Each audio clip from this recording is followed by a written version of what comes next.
Hi friends, welcome back to our channel. ఈరోజు మనము టైలరింగ్లో second class అనేది నేర్చుకుంటున్నాము. ఇందులో మనకి ఫస్ట్ నిన్న మెజర్మెంట్స్ గురించి తెలుసుకున్నాం కదా. ఇప్పుడు ఈరోజు వచ్చేసి అసలు బ్లౌజ్ కట్ చేసుకోవాలని అంటే బ్లౌజ్లో ఏమేమి పార్ట్స్ ఉంటామనేది ఫస్ట్ చూసుకోవాలన్నమాట. చూడండి, ఇది బ్లౌజ్ కదా. దీనికి మనం కట్ చేసుకోవాలంటే ఏ పార్ట్స్ అనేవి మనం లైనింగ్లో కట్ చేసుకోవాలి అనేది చూసుకోవాలి. బ్లౌజ్లో వచ్చేసి 4 పార్ట్స్ ఉంటాయండి మెయిన్గా. అది ఒకటి బ్యాక్ పార్ట్, ఒకటి 2 front part. First back part cut చేసుకుంటాము. బ్యాక్ పార్ట్ని బేస్ చేసుకొని మనము ఫ్రంట్ పార్ట్ కట్ చేసుకుంటాము. తర్వాత మనము హ్యాండ్స్ కట్ చేసుకుంటాము. ఫస్ట్ బ్యాక్ పార్ట్, తర్వాత ఫ్రంట్ పార్ట్, తర్వాత హ్యాండ్స్, తర్వాత వచ్చేసి షేప్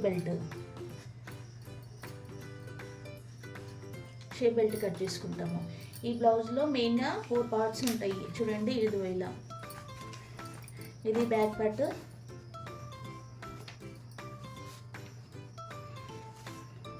ఇది వచ్చేసి బ్యాక్ పార్ట్, ఇలా చూడండి. తర్వాత ఇది వచ్చేసి ఫ్రంట్ పార్ట్, ఇది ఫ్రంట్ పార్ట్.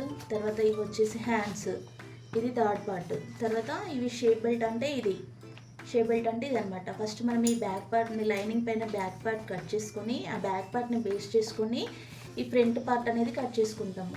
తర్వాత ఈ ఫ్రంట్ పార్ట్ అయిపోయిన తర్వాత మనము ఫ్రంట్ పార్ట్కి సరిపడా షేప్ బెల్ట్స్ అనేవి కట్ చేసుకుంటాము.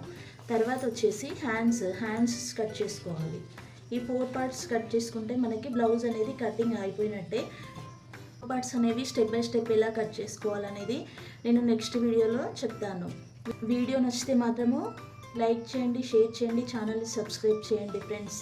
Thank you.